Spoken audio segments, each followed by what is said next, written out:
subdivision consolidation plan conditioned upon satisfying Harshman's CE Group's review comments letter dated March 7th, 2022. I'd like to make a motion to approve. I'd like to second that motion to approve the PAW Aldrich Water Treatment Plant Subdivision Consolidation Plan conditioned upon satisfying CE Group review for comments letter March 7th, 2022. Dare motion, Lawson second. Is there any deliberation? Roll call, please. Mr. Eskin? Yes. Mr. Freak? Yes. Mr. Lawson? Yes. Ms. Dare? Yes. Item 9. Approve, deny PAWC. Did I read that already? I'm skipping No. Okay, approve, deny PAWC Aldrich Water Treatment Site Plan, Land Development Application, conditioned upon satisfying Harshman CE Group's review comments letter dated March 7th, 2022. I'd like to make a motion to approve that. I'll second the motion to approve the PAWC Aldrich Water Treatment Site Plan Land Development Application conditioned on satisfying Harshman CE Group review comments per letter March 7th, 2022. Okay, Dare motion, Lawson second. Is there any deliberation? Okey-dokey. Roll call, please. Mr. Freak? Yes. Mr. Eskin? Yes. Ms. Dare? Yes. Mr. Lawson? Yes. Item 10, approve, deny M.O. Heron's payment application number 5. This payment amounts to $15,328.60 and is the release of retainage held on the Overlook Sewer Project, and I'm going to say wrap up. Just to remind everyone, we tabled this at the last meeting because we wanted to dot some I's, cross some T's. Sean has done that, and this is, I believe, is this the final payoff? That's correct. Okay, final payoff on the stand up for a minute.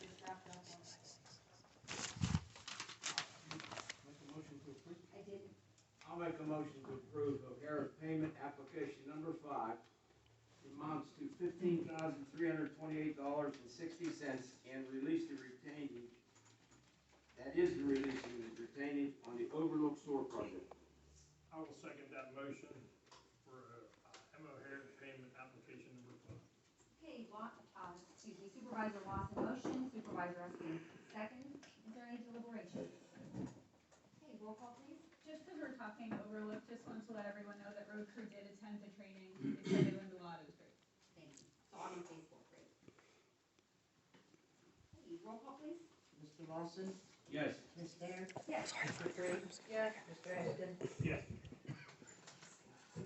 Item 11, approve, deny the conditional use application of EQT to develop the Sarah Well plat and property subject to conditions that address concerns. Madam Chairman, if I may. Yes, please. I received a telephone call from attorney Darren Gabriel, who is the solicitor for Jefferson Hills Township, and also agreed to participate in a conference call with attorney Gabriel and attorney John Smith, who is special counsel to Jefferson Hills on oil and gas matters. They asked a number of questions. I did my best to deal with their questions. I also indicated that my office was prepared to submit an extensive list of conditions as part of the approval. We reviewed some of those conditions and they were quite satisfied. They did ask that in the future that if something affects a neighboring township, that we as a matter of courtesy let them know that something's going on, or we're going to have a special meeting, or an issue has come up. And that's just a matter of professional courtesy, and we agreed to do that. They also agreed that the Act 14 notice is not the obligation of the township. That has to do with the ESCGP 1 permits that are issued solely by the DEP, and that we properly advertised our hearings, and they understood the same. Their biggest issue concerned school bus traffic, and I indicated that we do have a condition that requires that EQT work with the school district. In this case, it was Ringgold School District. I'm going to add that if any truck routing that concerns the Sarah Well pad impacts the neighboring school districts such as Peters Township or Jefferson Hills, the DQT is going to be required to work with their school bus administrators to make sure that the traveling of the school buses is done safely, and they were satisfied with that. I agreed to give them a list of all the exhibits. When I reviewed the list of exhibits that were submitted, they said, well, that would answer almost all of our questions. So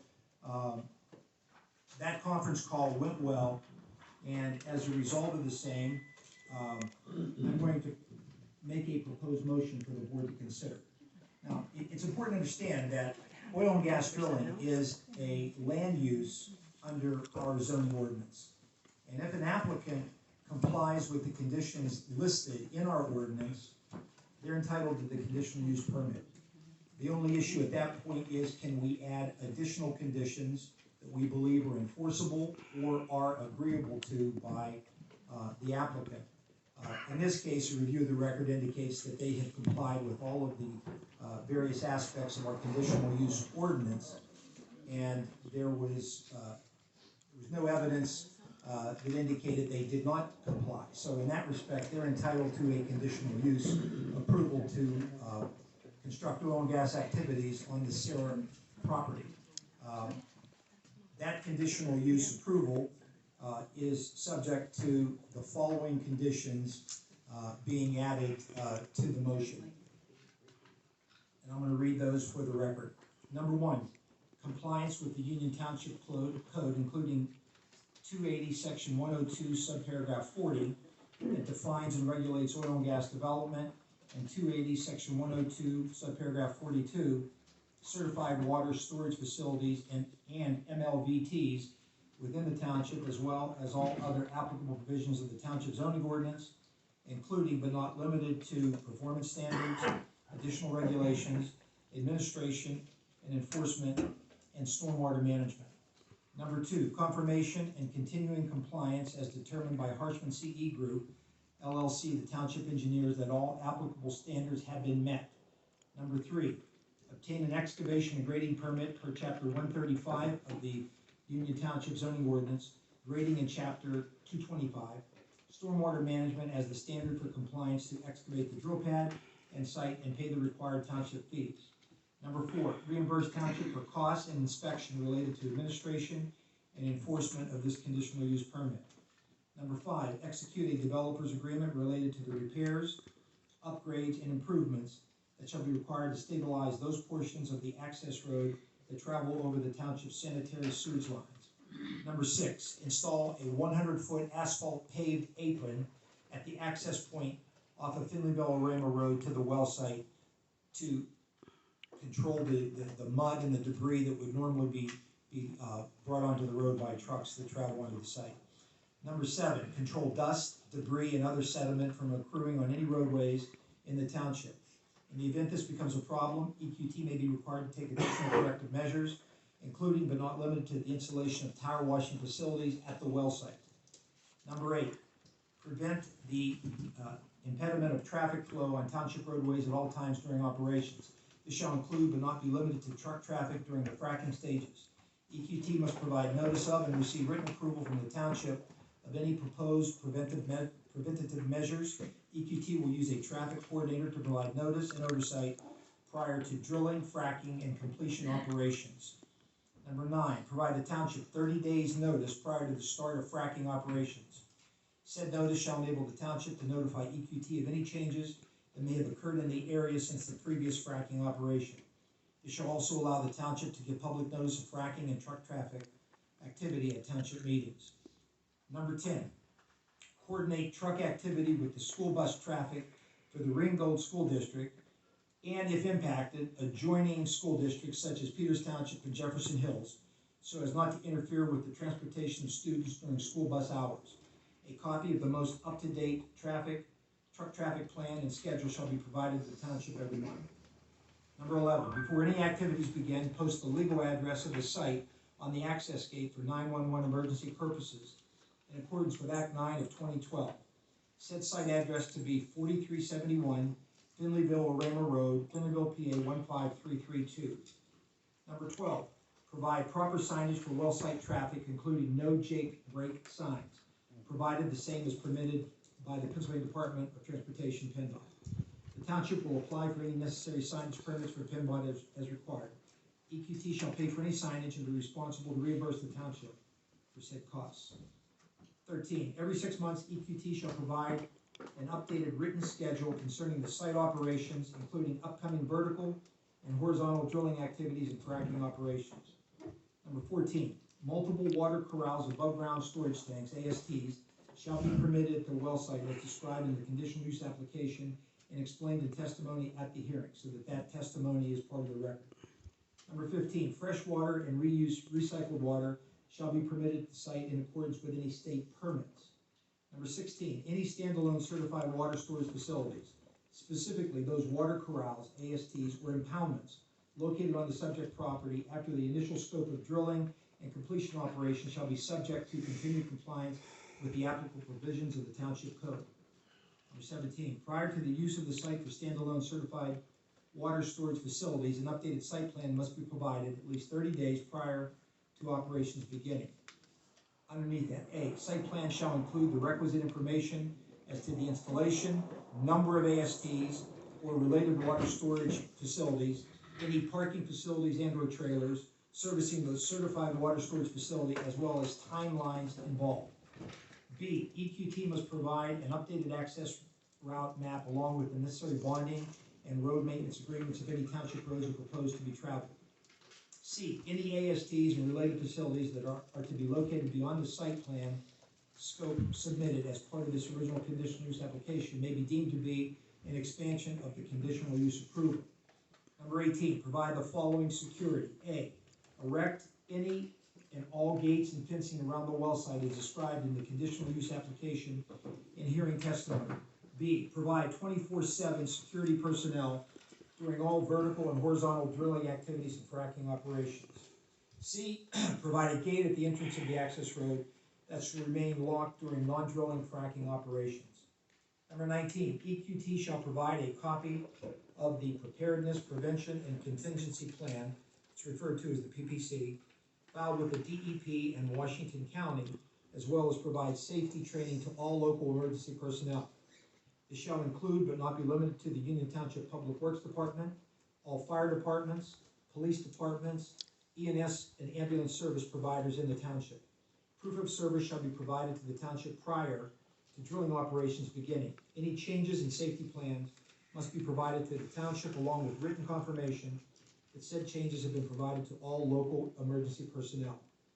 Number 20, applicant will permit township police, emergency personnel, code enforcement, and or engineering personnel access to the well site upon 40 hours notice to conduct periodic inspections. 21, make certain that all lighting is directed inward once operations begin and prevent glare onto adjacent properties. Number 22, EQT will be permitted on-site work and bulk trailers for essential work personnel only. No additional workers or rig hands are permitted to live on site. Number 23, if applicable, EQT must enter into an inspection and maintenance agreement in compliance with Township Ordinance Chapter 211, Sewers, Article 5, holding tank with the township. A copy of said agreement must be provided to the township prior to operations beginning. EQT must maintain an escrow for the pumping contract, permit, and agreement. 24, maintain a sound level at the drill site, and this is something that Attorney Gabriel and Attorney Smith reviewed. Maintain a sound level at the drill site that is within the parameters permitted under the Township Sound Ordinance and in keeping with the sound study and standard testified to by applicant's expert at the conditional use hearing. This shall include the 32-foot high sound walls and blankets as described at the hearing, enclosing the northern, eastern, and southern sides of the drill pad. In the event there is any type of complaint after operations begin, the applicant must take immediate measures to investigate sound levels. If after reasonable investigation a violation of the Township Sound Ordinance is found, the applicant must take measures to mitigate the noise level produced from the site. A, within 90 days of completion operations, applicant must provide an updated sound study as required by the Township Code. Number 25, in addition to compliance with all testing requirements related to the applicable federal and state regulations and or permits, including but not limited to section 3218 of Act 13, A, EQT shall conduct pre-drilling water testing of all properties with a private water source located within 3,000 feet of the surface location of the well bores at the well site. Results shall be provided to the property owners, and a certificate of completion shall be submitted to the township at least 10 days prior to the initiation of drilling activities.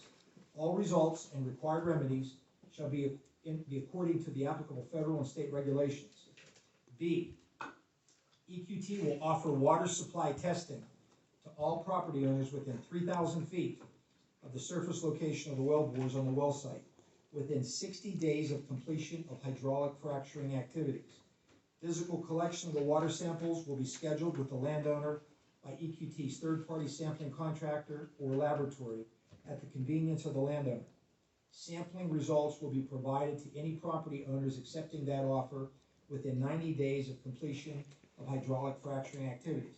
Now, it should be noted, those two things, that's above and beyond what's required by state law. And this is something that the residents requested. It's not as extensive as what you requested, but it's something that we know that, we now know that EQT will agree to, and that without their agreement, it probably is not enforceable at law in the courts. But this is something that they agreed to do as an extra measure. C, EQT will continue to test properties pursuant to the requirements of Act 13 and all applicable state or federal laws. Number 26, provide township with a copy of any and all site review reports conducted by the Pennsylvania Department of Environmental Protection related to the ESCGP3 and related permits. This is where the Act 14 notice comes in. Provide township with a copy of all tests and reports provided for in accordance with the requirement of Act 13, the Air Pollution Control Act, and related air quality regulations, both state and federal. Number 28, identify the representative of EQT who will be the contact person 24 hours a day, 7 days a week for any emergencies that arise within the township. 29, if requested by the township, EQT must provide a representative at township's regular monthly meetings during active fracking operations. The township will endeavor to identify for EQT any issues requiring discussion in advance of the meeting so that EQT shall be prepared to answer to the best of its ability. The township will make a good faith effort to place EQT towards the beginning, if not first, on the agenda. Number 30, the township will invoice the applicant for reimbursement of costs and fees associated with administration, engineering, and review compliance outlined in any permits applicant must receive from the township. 31, delivery of all required state and county permits before drilling operations begin, and they'll be on file here at the township. Number 32, comply with all applicable regulations as set forth in the township code, local, state, and federal statutes. Madam Chairman, that would be my proposal for conditions. A little bit out of order, but does any supervisor have any questions for Attorney Sweat on any of the proposed